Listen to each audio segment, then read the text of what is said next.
대종경 수행품 5장 함께 공부하도록 하겠습니다. 제가 한번 읽겠습니다.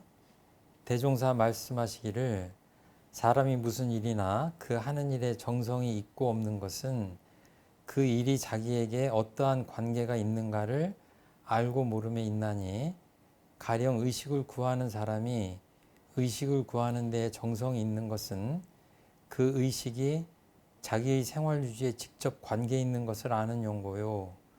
병을 치료하는 사람이 치료에 정성이 있는 것은 그 치료가 자기의 건강 보존에 중요한 관계가 있는 것을 아는 용고며, 공부하는 사람이 공부에 정성이 있는 것은 그 공부가 자기의 앞날에 중대한 관계가 있는 것을 아는 연고라. 이 관계를 아는 사람은 공부하기에 비록 천만 고통이 있을지라도 이를 능히 극복할 것이며, 스승이나 동지들이 혹 자기에게 무슨 범연한 일이 있다 하여도 조금도 트집이 나지 아니할 것이나, 이 관계를 알지 못하는 사람은 공부하는 데에도 인내력이 없을 것이요, 스승이나 동지에게도 공연한 불만을 품기가 쉬우며, 공부나 사업하는 것이 남의 일을 하여 주는 듯한 감을 가지게 되리니, 그대들은 이 공부를 하는 것이 각각 그대들에게 어떠한 관계가 있는 것을 깨치었는가 냉정한 정신으로 한 번 더 생각하여 보라. 이 본문 맨 끝에 대종사님께서 저희들에게 주문하시기를 냉정한 정신으로 한번 생각해 보라고 말씀하시는데, 우리 마음가짐이나 삶의 태도를 한번 좀 반성을 좀 해볼 필요가 있다 하는 마음으로 이 본문을 좀 공부해야 될 것 같아요. 여기 쭉 친절하게 아주 어떤 일을 하는데 정성이 있고 없는 까닭에 대해서, 그 원인에 대해서 뭐 의식주를 말씀하시기도 하고, 병을 치료하는 예를 들으시기도 하고, 맨 끝에 이제 공부하는 이야기를 그게 좀 하시죠. 이해를 아주 친절히 들어주셨는데, 여기서 열쇠말은 사실은 그 관계죠, 관계. 이거는 뭐 설명이 필요 없이 뭐 A와 B가 있다 그러면은 어떤 관계를 맺고 있는데, 이 관계의 종류는 이제 뭐 사람마다 다를 수밖에 없죠. 그래서 지금 첫 번째 말씀하시는 게 의식, 입고 먹는 것. 그러니까 예를 들어서 어떤 분이 그 식사를 하고 나면 꼭 어떤 약을 빠뜨리지 않고 드신다. 그런데 보니까 정말 정성스럽게 드신다. 그러면 뭐예요? 추측할 수 있죠. 아, 저분이 무슨 그 지병이 있으신가 보다. 예를 들어서 뭐 고혈압약이다. 그러면 그 하루 이틀 먹어서 되는 게 아니잖아요. 아주 지속적으로 관리를 해야 되잖아요. 그분은 식사를 마치고 약을 드시는 게 귀찮지 않은 게 아니죠. 귀찮잖아요. 그런데도 그거를 꾸준히 드신다고 하는 것은 의사가 이 약을 먹다 안 먹다 한다든가 불규칙하게 먹는다거나 끊는다거나 그러면 건강에 상당한 영향이 있다라고 했기 때문에 빠뜨리지 않고 드시겠죠. 쉽게 보면 이제 그런 거죠. 그러니까 대종사님께서는 그 사람들을 보시면서 이제 묘하게도 그 깨달음을 얻는 과정에서도 그 6세 때, 7세 때 보면은 그 옥녀봉에 올라가서 구름이 왔다 갔다 하는 것을 보시면서 저 구름은 도대체 어디서 오는 건가 이렇게 의문을 가졌다고 해요. 그리고 또 어렸을 때는 이렇게 가족이나 친척들을 보면서 왜 저 사람들은 저렇게 친할까? 예를 들어서 부모님 사이나 그런 경우에 왜 친할까? 라고 생각을 하셨대요. 근데 결국은 그것이 뭐냐면 좀 이렇게 키워서 해석을 하자면 대종사님께서 대각을 하시고 그 서품 1장에서 깨달았다고 표현하실 때 어떤 내용을 깨달았다라고 설명하실 때 인과의 이치를 말씀하시잖아요. 그 보면 그게 관계예요. 이 현상과 이 현상 사이에 어떤 관계가 있느냐. 그 보면은 궁금해 하신 것들이 다 이 관계를 궁금해 하신 것 같아요. 그 이 관계라고 하는 건 다른 말로 하면 인과관계라고 할 수가 있는 거죠. 보면은 우리 마음 공부라는 것도 그렇죠. 아유, 마음이 왜 이렇게 요란할까?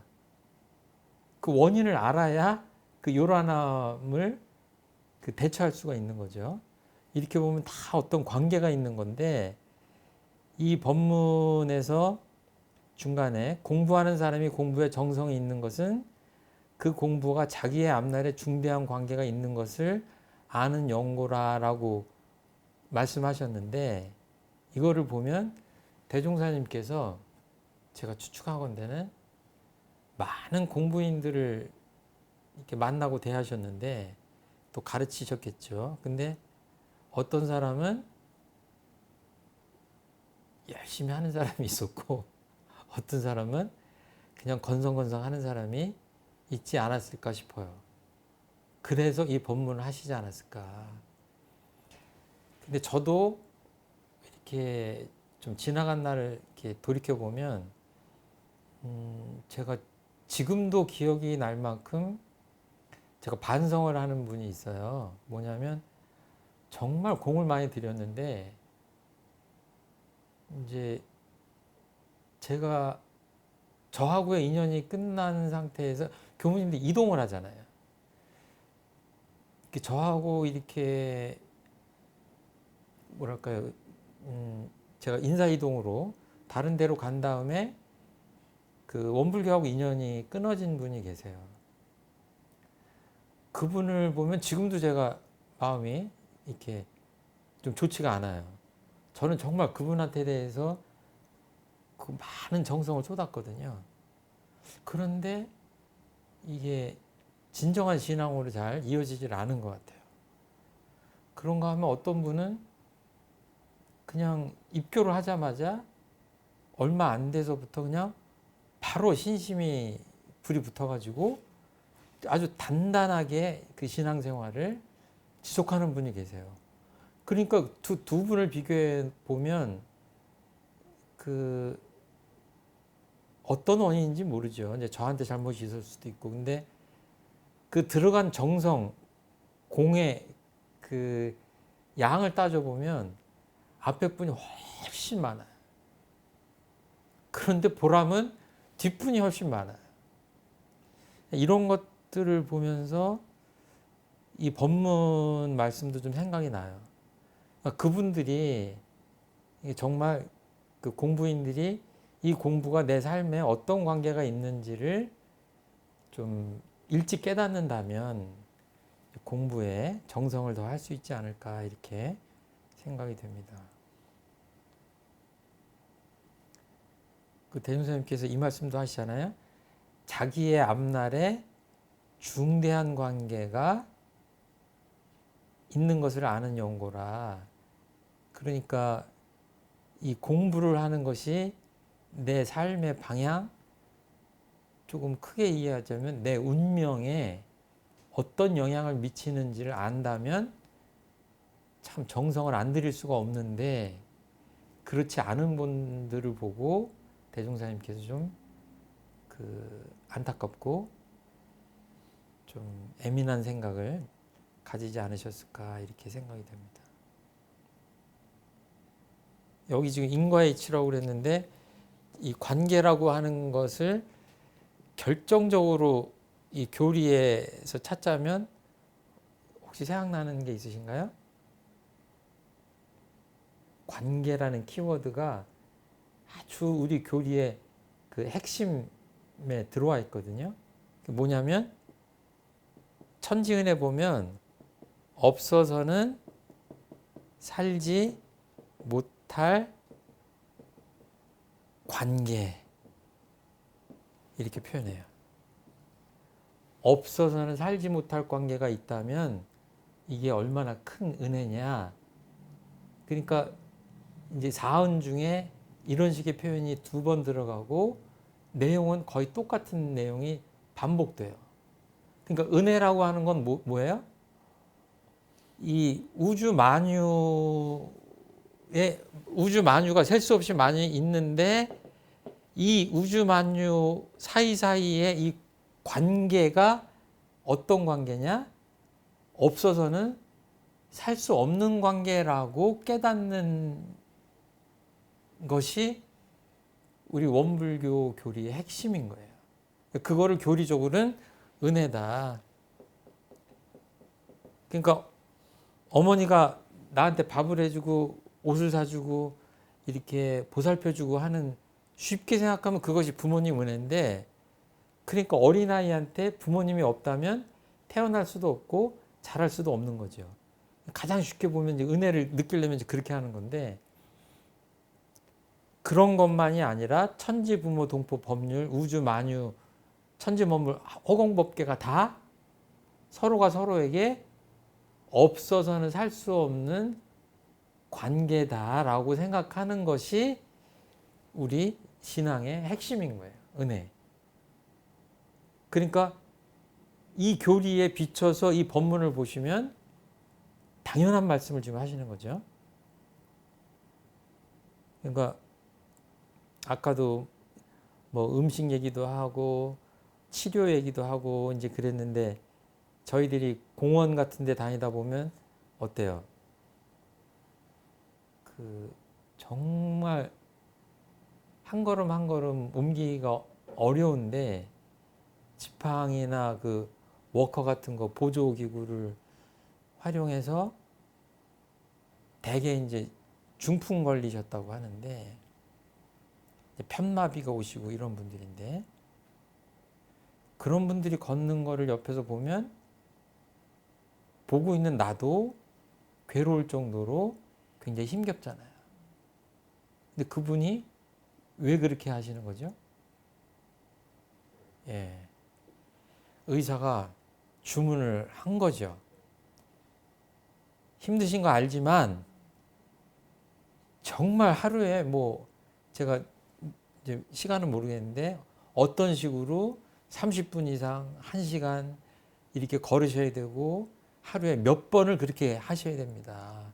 그러지 않으면 건강이 더 악화될 수 있습니다. 이런 주문을 하셨기 때문에 그런 것 아니냐라고 쉽게 추측할 수 있죠. 이거는 그냥 조금 부풀려 얘기하면 죽고 사는 문제예요. 아주 삶에 직결된 거죠. 그러니까 그분은 걷는 게 은혜죠. 걷는 게 없어서는 살 수 없는 관계로 나한테 영향을 미치는 거죠. 그러니까 관계라고 하는 것들을 생각해 볼 필요가 있다. 그러니까 우리가 마음 공부를 교도님들 다 하시고 저희들도 하는데, 어떤 사람이 공부하는 거를 보면 그 사람의 앞날을 어느 정도 예측할 수 있죠. 그러니까 학생들도 어때요? 학교에서 하나는 공부 안 하고 계속 농땡이 부리면 어때요? 그 앞날을 대충 짐작할 수 있잖아요. 마음 공부도 마찬가지죠. 분명히 어떤 인과관계가 있는데, 지금 내가 마음 공부를 어떻게 하느냐, 얼마나 정성을 들이느냐, 이런 것들을 보면 그 사람의 앞날을 추측할 수 있다. 제가 언젠가 말씀드린 것 같긴 한데, 이렇게 배가 있는데 그 배에 구멍이 났다. 그러면은 그 배가 출항을 하면 되겠습니까? 안 되겠습니까? 안 되죠. 반드시 침몰하게 돼 있다. 그럼 우리가 인격이라고 하는 것도 보면은 눈에 안 보이는 것 같지만 지혜로운 분이 보기에는 그 인격이 보이죠. 그래서 그런 표현을 하잖아요. 어떻게 좀 인격에 구멍이 숭숭 난 것 같아. 인격이 뭐 배도 아니고 종이도 아닌데 구멍이 숭숭 났는지 안 났는지 보입니까? 안 보이지? 그렇지만 마음의 눈으로 보면 보이잖아요. 그 사람 이렇게 살아가는 삶의 태도나 마음 씀씀이 같은 것들을 보면 알 수 있잖아요. 이런 것들을 다 보면 이 사람들이 마음 공부를 정성을 얼마나 들이는지 안 들이는지가 보이고 그것이 앞날에 어떤 영향을 미치는지 안 미치는지 그 관계까지도 파악이 되죠.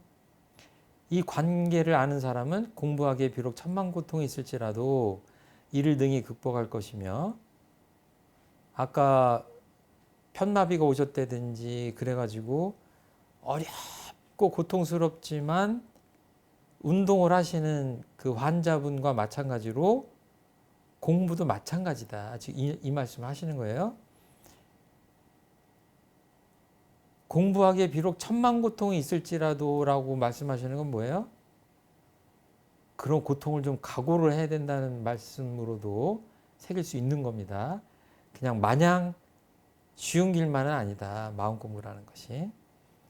스승이나 동지들이 혹 자기에게 혹 무슨 범연한 일이 있다 하여도 범연하다 그런 거는 나한테 뭐 관심도 좀 안 가지고 대면대면하고 무관심하고 하는 거를 범연하다고 하죠. 조금도 트집이 나지 아니할 것이나 이 스승님이나 주변 동지들이 참 잘해 공부를 저 사람은 뭐 공부를 그러면서 이렇게 칭찬도 해주고 격려도 하고 그러면 어때요? 공부를 더 열심히 할 수 있잖아요. 그런데 그런 것에만 의존하면 그 사람은 어떤 거죠? 이 공부가 내 앞날에 어떤 영향을 미치는지 내 삶에 어떤 영향을 미치는지 그 관계를 아직 덜 깨달은 거죠. 누가 보나 안 보나 그 정성을 다할 수 있어야 되죠. 그러니까 보면 요즘 말로 하자면 자기 주도적인 공부를 한다 이렇게 할 수 있어요. 누가 뭐래도 내 공부는 내가 한다. 왜? 그거는 내 공부는 누구한테 영향을 미치죠? 1차적으로 내 삶에 영향을 미치는 거예요. 내가 정말 마음 공부로 내가 불행해서 헤어나와야 되겠다. 이거를 이렇게 눈치챘다고 그러면 누가 옆에서 칭찬을 하든 말든 비난을 하든 말든 상관할 게 없다. 그래서 이 관계를 알지 못하는 사람은 대종사님 말씀이에요. 이 관계를 알지 못하는 사람은 공부하는 데에도 인내력이 없을 것이요. 인내력이 없죠. 옆에서 뭐라고 하면 에이 그냥 그만두고 스승이나 동지에게도 공연한 불만을 품기가 쉬우며 공부나 사업하는 것이 남의 일을 해주는 듯한 감을 가지게 되리니 이게 그 교도님들한테 처음에 이제 입교할 때는 쉽게 하셨는데 교도님들이 교당을 다니시다 보면 어때요? 이거 아침에 뭐 심고도 올려야 되고 또 시간 내서 좀 좌선도 하셔야 되고 또 상시일기도 좀 쓰셔야 되고 당연히 교당에 나와서 법회도 참석하셔야 되고 그러니까 뭐 설교를 듣고 하는 것까지는 괜찮았는데 뭔가 자꾸 이렇게 훈련을 하시라고 하고 요구를 하게 되면 어때요? 이걸 꼭 해야 되나? 그렇게 생각하시는 분들이 적지 않아 계세요. 그러면 대종사님이나 교무님들 입장에서는 뭐죠?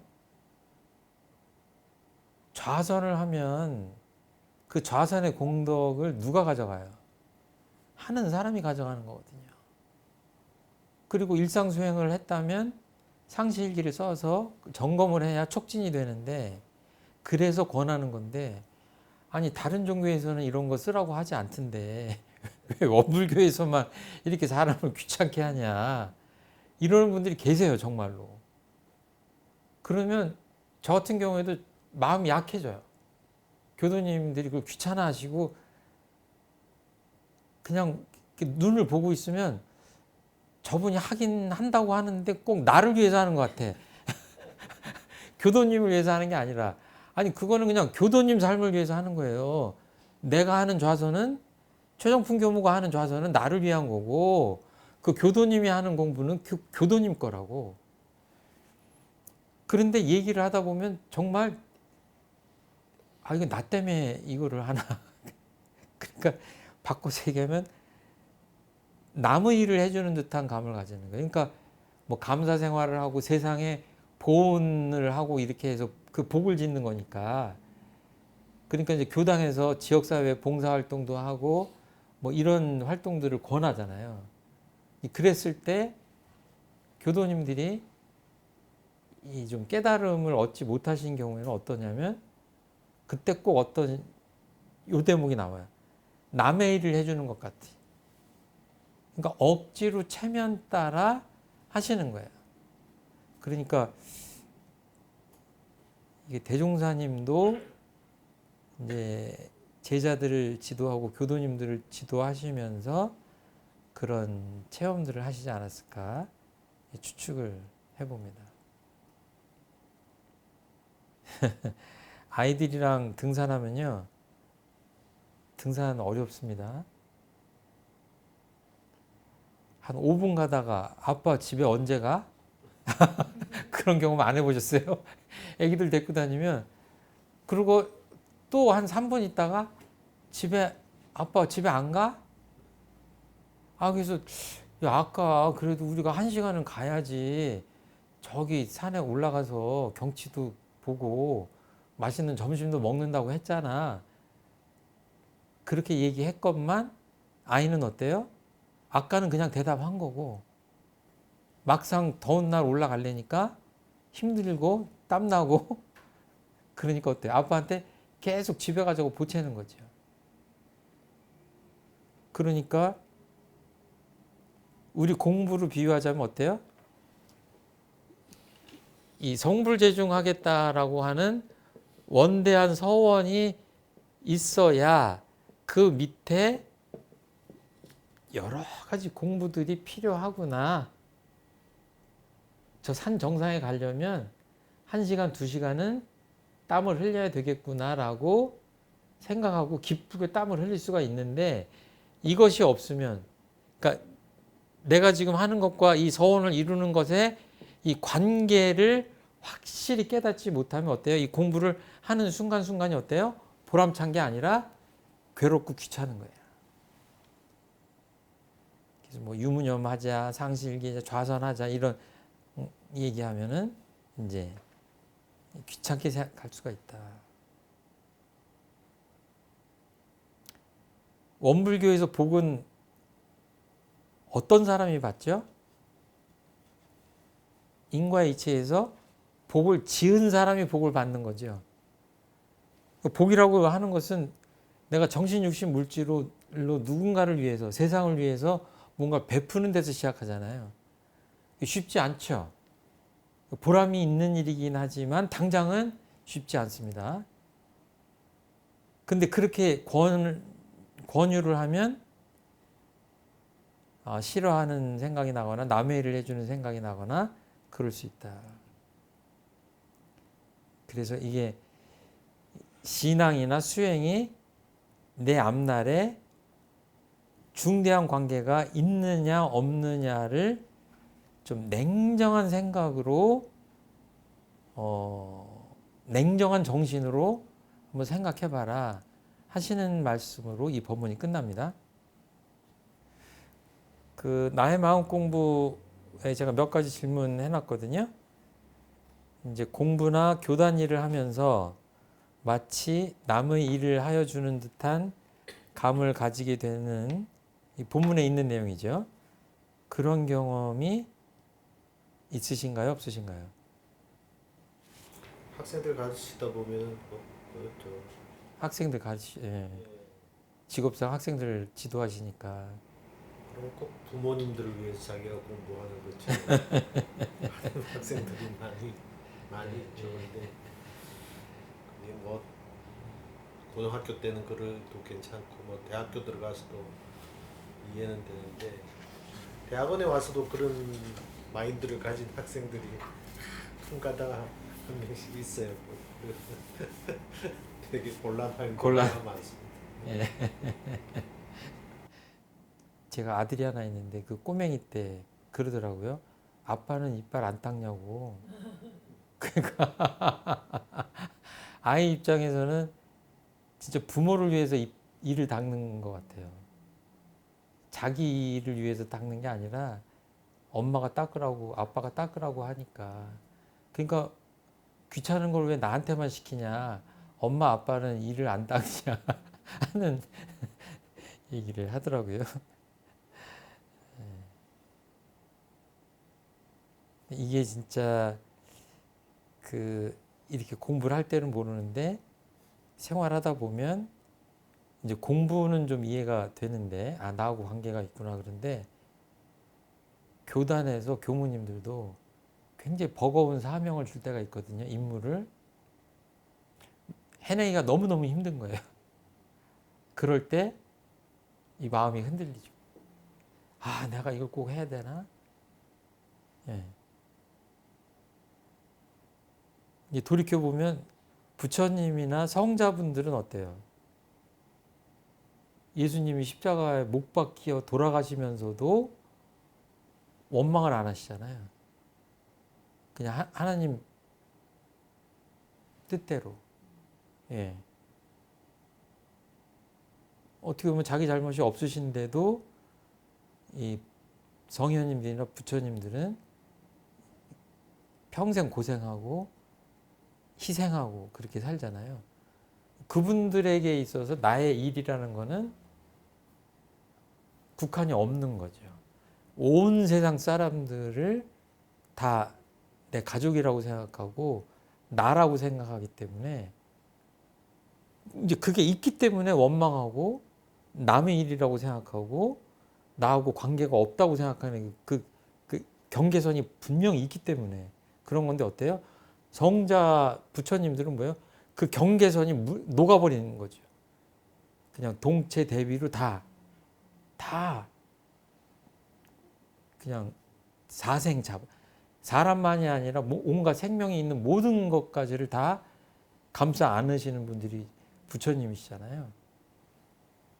예수님 같은 분들은 다 하나님의 자녀다 이렇게 생각을 하고 그러니까 그냥 원망할 대상이 없어지는 거죠 사실은.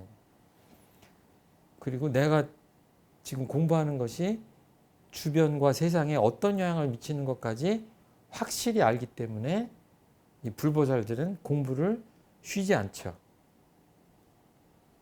냉정한 정신으로 한 번 더 생각해 보라고 하셨는데 어떻게 생각해 냉정한 정신인가요?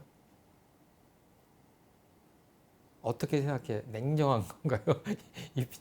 사실은 저 개인적으로 이 냉정한 표현을 제가 자주 쓰긴 하는데 대종사님이 이렇게 자주 쓰시진 않아요 이 표현을. 근데 냉정한 정신으로 한 번 더 생각해 보라고 하거든요. 쉬운 말로 하면 정신 차려서 한번 생각해 보라는 얘기인데 교리적으로 굳이 표현하자면 그 상식용 주의사항 1조에 보면 온전한 생각으로 취사한다는 표현이 있잖아요.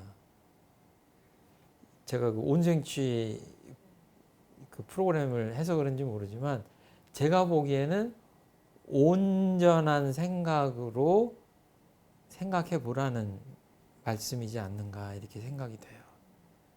그러니까 무슨 어떤 그 욕심이나 뭐 고정관념이나 어떤 상이나 감정이나 이런 것들을 비워내야 온전한 생각을 할 수 있는 거거든요. 그렇지 않으면 뭐예요?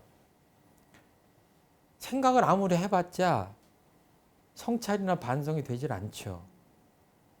아, 이거는 그냥 그냥 아까 대학원생이 부모님을 위해서 공부한다고 그러는데 아무리 생각해도 이거는 부모님을 위한 거다라고 생각할 수도 있어요. 그러니까 냉정하다고 하는 거는 정말 객관적으로 온전한 생각으로 이게 자신을 돌아보자라고 하는 말씀인 것 같습니다. 이제 그렇게 공부를 이제 부모님들을 위해서 한다고 생각하는 학생 또는 또 이제 자기 공부를 하는데 꼭 교수님을 위해서 공부한다고 생각하는 그쵸, 예. 학생. 어떨 때 제가 야단을 막 치다가 이제 냉정하게 이제 냉정하게. 냉정한 정신으로 네. 돌이켜서 이제 생각을 해봤어요. 그러니까 얘가 이제 잘 못해서 예를 들어서 이제 졸업을 못하면 내 명예에 금이 간다는 두려움이 있었던 거 아니냐. 예. 또 그럼 얘가 이제 졸업을 한다고 해도 또 나가서 직장에 이제 취직을 그렇죠. 했는데 취직을 해서. 잘 못하면 아이 저 학생이 누구 제자가. 누구 제자인데 하는 그것 때문에 예. 내가 또 야단치는 건 아니냐. 이제 그런 냉정한 생각을 예. 한 적이 있어요. 이제 그래서 다시 이제 보고 이제 내가 어떠하다는 생각을 다 내려놓고 얘를 이제 쳐다보고는 그 다음에 무슨 일을 했느냐 하니까 그만둬라 이제 공부. 너는 공부할 스타일이 아니다. 이제 그만두고 취직해라. 그래서 취직해가지고 아주 해피하게 됐어요 그 친구는. 아, 그래요? 예. 네, 그래서 그때 그 친구한테 그 이야기를 해준 게 아주 예. 그런 냉정한 생각을 하지 않았다면 계속 야단치고 어떻게든 졸업을 시켰을 텐데. 그래서 그러게요. 예. 그만두게 한 적이 예. 있습니다. 이거는 뭐 상대방한테 뭐라고 하기보다 내가 나를 냉정하게 돌아보는 그 공부는 누구한테나 필요한 것 같아요. 그리고 이제 대종사님도 이 어려움을 겪으셔서 이 법문을 하신 것 같긴 한데 어떻게 해서든지 이 관계 지금 뭔가를 하고 있는데 내가 하고 있는 것이 내 삶에 어떤 관계를 갖느냐 내 삶과 그거를 깨우쳐 주는 것이 가장 중요한 것 같아요. 근데 그게 이제 어려우니까 문제가 되는 것 같습니다.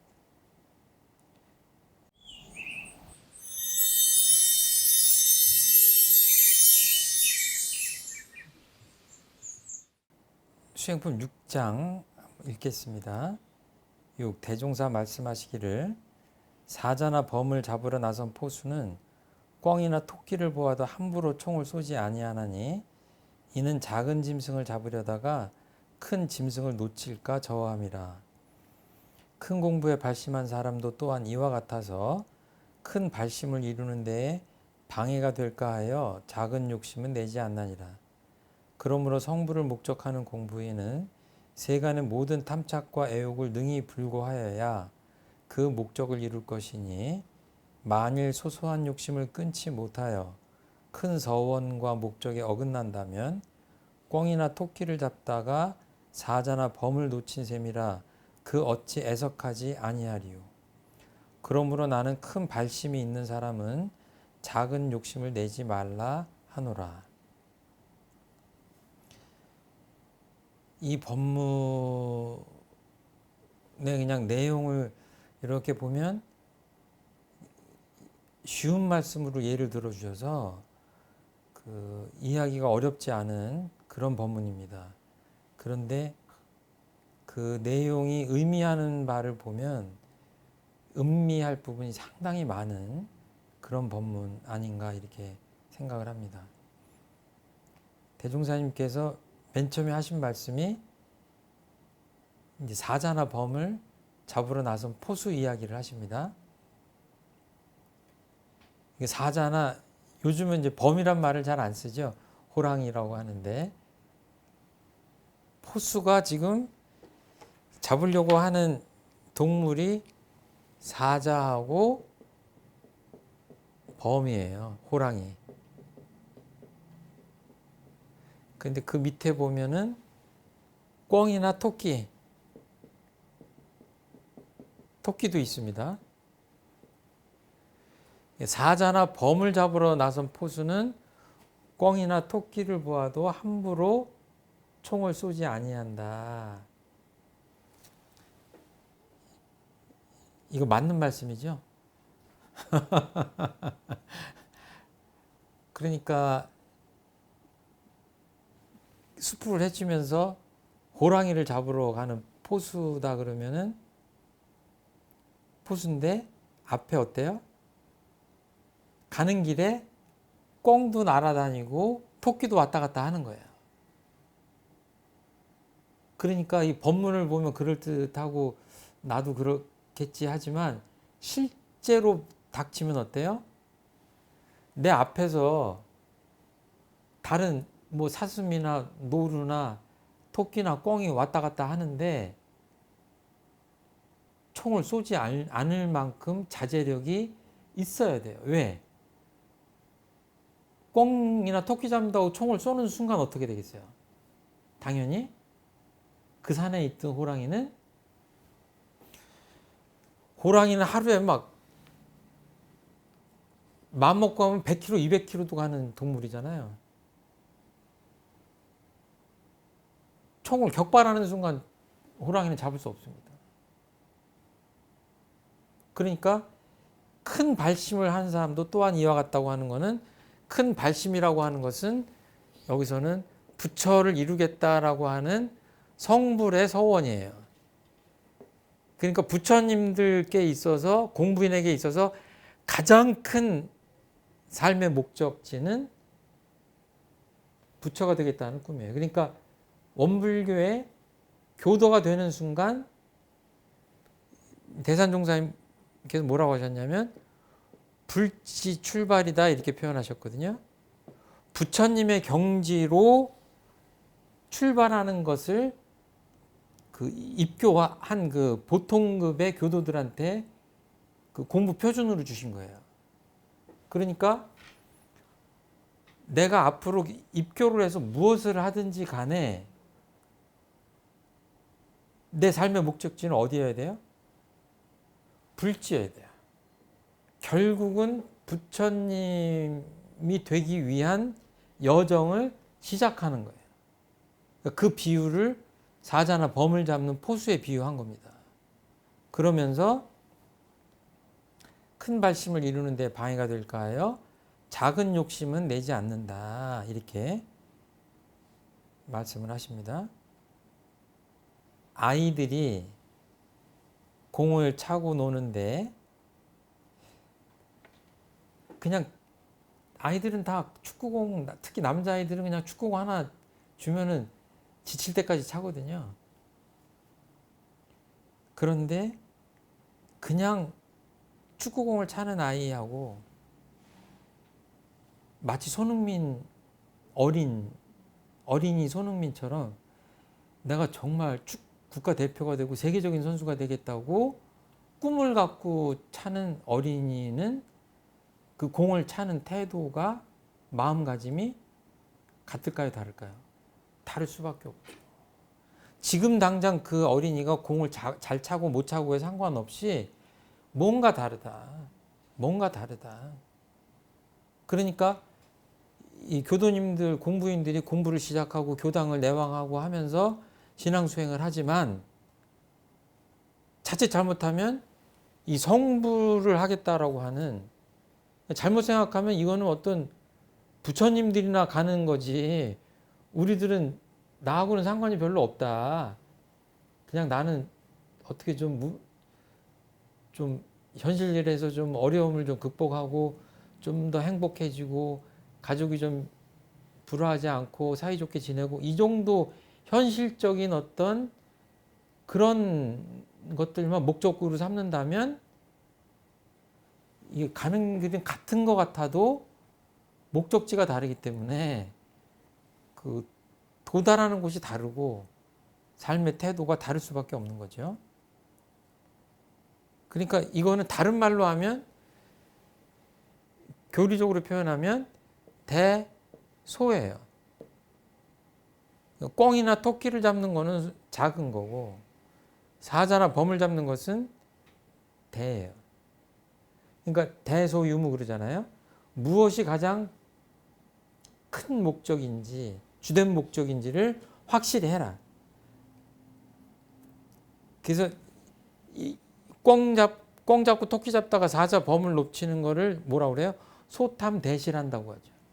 작은 것을 탐내다가 큰 것을 잃는다. 이렇게 표현합니다. 그러니까 다른 말로 하면 추종, 본말 이렇게 얘기할 수 있죠. 그러니까 지금 뭐예요? 주, 큰 것, 본질적인 것, 이것들에 유념해야 된다. 이 말씀을 계속 하시는 겁니다.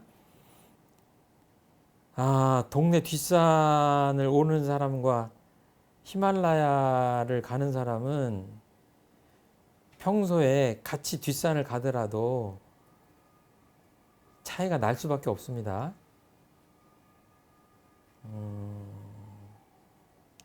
대종사님께서 성부를 목적하는 공부에는 세간의 모든 탐착과 애욕을 능히 불고하여야 그 목적을 이룰 것이다. 이렇게 말씀하세요. 이 본문을 읽으면 갈등이 생기죠. 우리들 가슴에 손을 얹고 한번 생각해 보세요. 모든 애착과 애욕을 능히 불고하고 있는가? 쉽지 않잖아요. 그렇죠? 그래서 큰 발심이 있는 사람은 작은 욕심을 내지 말라. 그러니까 어떤 것들은 양립하기 어렵습니다. 이것도 뭐예요? 그냥 이 인과의 법칙을 말씀해 주시는 거예요. 성불을 하려면 애착과 탐착을 능히 불구할 수 있어야 된다라고 하는 말씀을 하시는 거는 그냥 우리를 괴롭히려고 하시는 말씀이 아니라 인과관계가 명확히 있기 때문에 이 둘을 함께 병립할 수는 없다. 병행할 수는 없다는 말씀을 하시는 겁니다. 제가요, 교당에서 요즘은 이 연등 4월 초파일 날 연등을 잘 안 하기도 하고 적게 하기도 하고 또 연등을 사다가 기성품으로 다는 경우가 많죠. 그런데 그 연등을 이렇게 만드는 거 보면 이게 팔각으로 이렇게 먼저 만들거든요. 요게 뭐예요? 철사거든요. 그 여기 붙이는 건 뭐예요? 한지입니다. 나중에 그 습자지 같은 거 이렇게 말아가지고 꽃잎 붙이죠. 여기 지금 들어가는 원료가 뭡니까? 철사, 한지, 풀. 제가 보기 이게 다예요. 그러니까 제가 만들 때 보면 참 별것 아닌 것들이 모여가지고 만들어 놓으면 어때요? 잘 말린 다음에 이렇게 달아 놓으면요. 정말 연꽃보다 더 아름다운 연등이 돼요. 제가 이 말씀을 왜 드리냐면 이소성대라는 표현도 있죠.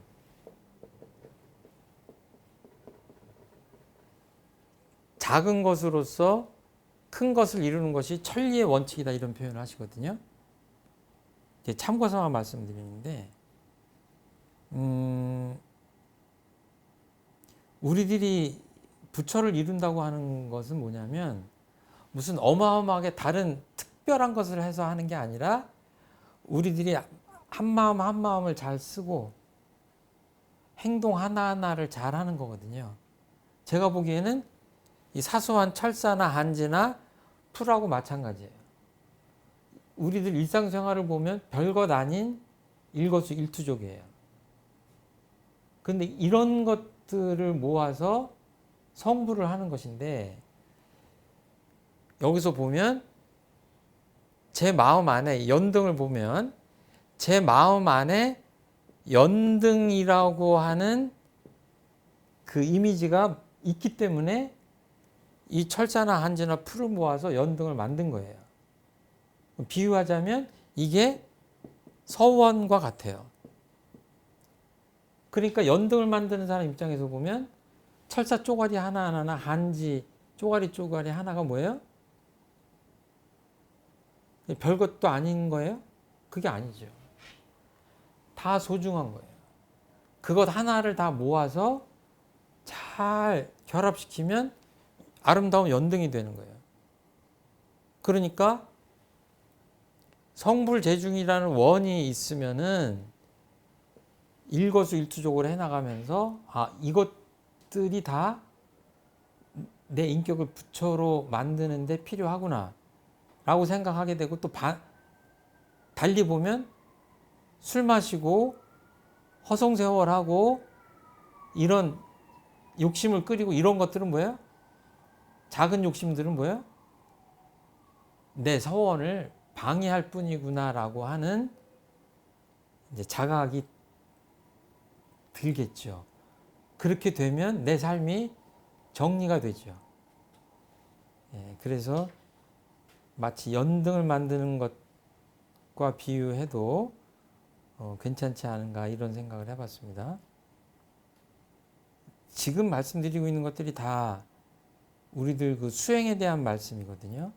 그러니까 그 마음 속에 서원이 얼마나 살아있는가를 이제 중요하게 지금 말씀하시는데, 비유를 그냥 사냥에다가 비유를 하셨습니다. 혹시 느끼신 바나 질문하실 거나 있으시면. 좀 헷갈리는 게, 이제 사냥은 이제 앞에 말은 충분히 예. 이해가 가는데요. 예. 탐착과 애욕은 이제 버려야 되지만, 성불을 목적하는 공부인도 그러니까 작은 것들은 다 챙겨야 되는 게 오히려 많은 거 아닌가. 애착 탐착은 버려야 되지만, 그렇죠. 큰 걸 이루고자 하면은 그렇죠. 작은 것들이 다 이렇게 쌓여서 크게 되잖아요. 그렇죠. 그러니까 그렇죠. 그거 그 뜻은 아니신 것 같긴 한데, 예.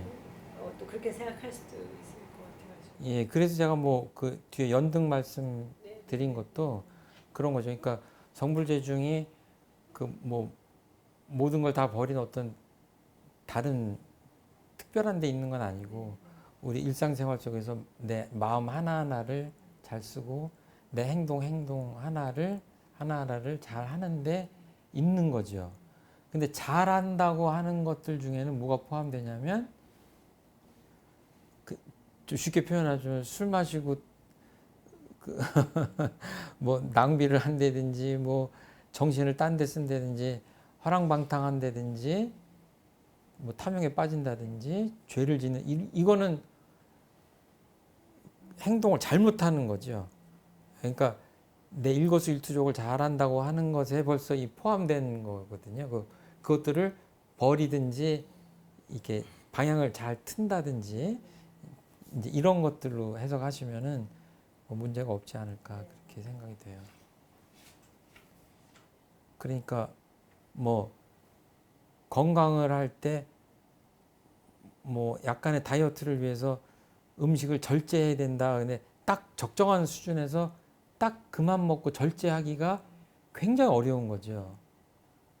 근데 거기까지는 공부예요.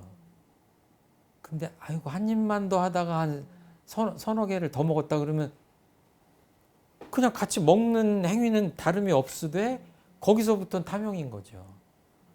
그러니까 그 분기점에 그거를 잘 하려면, 그 마음속에 내가 다이어트 하려면, 다이어트라는 서원을 이루기 위해서는 요 사소한 것들에서 내가 마음을 놓치지 않아야 되겠다, 이런 거죠. 뭐 탐욕이 뭐 큰 게 아니라 그렇게 해석을 하면. 그러니까 이제 앞장에서도 말씀드렸지만, 그 예를 들어서 이 사냥꾼이 정말로 갖고 있는 총알이 한 2개밖에 없다. 근데 이 사냥꾼들이 가다가 꿩한테도 한 마리 쏘고 토끼한테도 한 마리 쏘고, 그러고 너 어디 가냐 그랬더니 범이나 사장 호랑이 잡으러 가요. 말이 돼요? 안 되잖아요. 이거 애착탐착 다 누릴 거 누리고 부처되겠다고 하는 그거는 안 되는 거예요. 그거는 그 사냥꾼이 그냥 총알을 딴 데다 낭비하고 가는 거나 마찬가지죠. 저절로 이 성불을 서원하고 공부를 잘하는 사람들은 저절로 자기 삶이 절제가 되죠. 내가 하루를 이렇게 보내면 되겠는가? 내가 지금 뭐 하고 있나? 이렇게 지금 성찰하게 되니까 뭐 자세하게 얘기를 안 해도 내 삶이 이제 그렇게 공부 위주로 갈 수밖에 없다. 그리고 뒤에 보면 여기 어떤 표현도 나오냐면, 작은 욕심을 내지 말라고 하시는 말씀이 나오는데 실제적으로 말을 좀 바꿔보면 뭔가 공부인이라면 포기하거나 희생하거나 하는 것들이 없을 수 없다. 그러니까 어떤 꼭 부처가 아니어도 세상에서 위대한 일을 하는 분들의 삶을 보면 어때요? 다 누리고 하진 않잖아요. 될 수가 없는 거죠. 근데 대종사님 입장에서, 부처님 입장에서 보면 어때요? 중생이 부처가 되는 어려운 길을 택했는데 나머지를 다 한다고 하는 말이 안 되죠. 그러니까 우리들 입장에서도 내가 오늘 정말 포기하거나 희생하고 있는 게 있는가, 내가 입교를 하는 순간 내가 포기하고 있는 게 있는가, 이런 것들을 한번 돌아올 필요가 있다라고 생각을 합니다. 6장 공부 여기까지 마치도록 하겠습니다. 감사합니다.